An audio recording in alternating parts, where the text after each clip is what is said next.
大家好，我是夏妈。过完这个周末我就要出去玩了，给自己在路上准备一点小零食。这个是各种肉脯，猪肉啊、牛肉、鸡肉都可以做，也不用烤箱，也不需要空气炸锅。你看一下怎么做的吧，比较简单。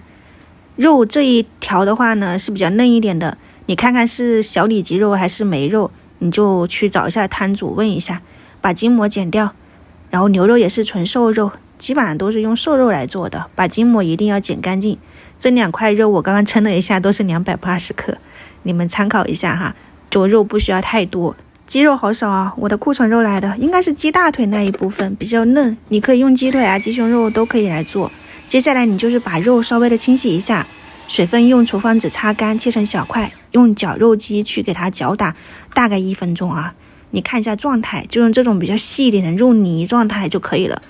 这个你不需要说担心失败啥的，不会的，没有说什么你需要打成福鼎肉片那么细腻，你只需要给它搅拌成没有什么大颗粒的这种细的肉泥，这种状态看一下。实在不行咱们截个图也可以，就把那里面刮干净。你们做1种肉就可以啦，如果牛肉便宜咱们做牛肉的，不行咱们做猪肉就行了。然后调味的话呢，就和平常炒菜，加一点盐，不要放多了啊，少量的，半勺的白糖，然后挤上一点蚝油提鲜，再来1勺半左右的生抽，薄盐生抽，再来一点黑胡椒粉或者是白胡椒粉，比较细一点的那一种啊，因为我们可能很少会备一点那种红曲粉，就是调色用的，比较红润嘛，我就用的这种红甜椒粉代替，这个不辣，小朋友可以吃。如果你想要辣的，你就用红的那个辣一点的辣椒粉。我还放了一点点老抽，1勺的红薯淀粉，你家里有啥淀粉都可以，这个作用只是说让它稍微整体口感稍微好一点点。这些调料给它们抓拌均匀，怼得比较细腻就可以了。调料的话呢，我个人建议就是宁愿淡一点，都不要太过于咸，没有办法去弥补。你如果淡了，你后面就是说你还可以稍微的在蜂蜜里面加一点那种照烧汁的那种调味，刷在那个表面也是可以弥补上面的嘛。如果太咸了，你就没有办法去补救。肉馅调好，你放一坨在油纸上面，有没有？没有你就用保鲜膜，要耐高温的那一种啊，因为我们到时候要上锅蒸的。你就像这样子，用擀面杖给它压平压薄。第一个压的不太好，第二个我就发现一个比较好一点的，你左手转，然后右手就像这样子去给它推肉泥，推出来又圆又薄，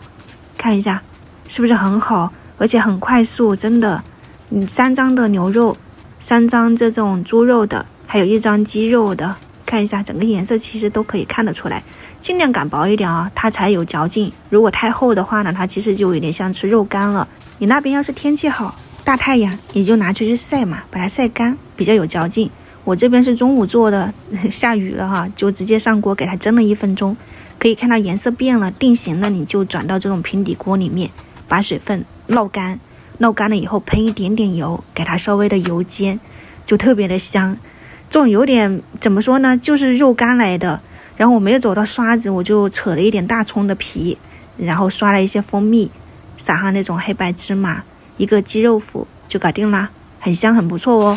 或者是说如果你没有平底锅，用铁锅也完全可以。再不济你如果没有锅，咱们如果是在老家哈，那你就试一下用火烤出来的那种肉干啊肉脯也很好吃的。没有必要是说一定要用工具去局限这些美食的味道，你可以发现不同烹饪出来的味道都完全不一样，一定要去尝试。颜色上没有那么红润，如果你想要做的更漂亮一点，那你就是想要做的时候，你提前去备好那个红曲粉加进去就可以了。而且这一次我调的味道是咸淡刚刚好的，因为每一个人的这种手感啊和经验是完全不同的，你就是一定要少量多次的去放。如果是说这个肉干你觉得味道淡了，你在刷蜂蜜之前，你再拧一点那个照烧汁在那个表面烤一烤，再拧上蜂蜜，你就可以弥补这个缺陷了。给它剪成肉干，我这个还是有点湿的，如果是说我要带出去吃的话呢，我还可以放到风扇下面去给它吹1个晚上，明天就刚好了哈。你们如果喜欢也在家里面去尝试一下，随机应变啊，希望你能做出自己喜欢的味道。这个七彩泡椒好几个人一直在催我哈，想看一下成果怎么样了。我今天从橱柜拿出来，我感觉是已经泡好了，7月8号泡的。听一下这个声音，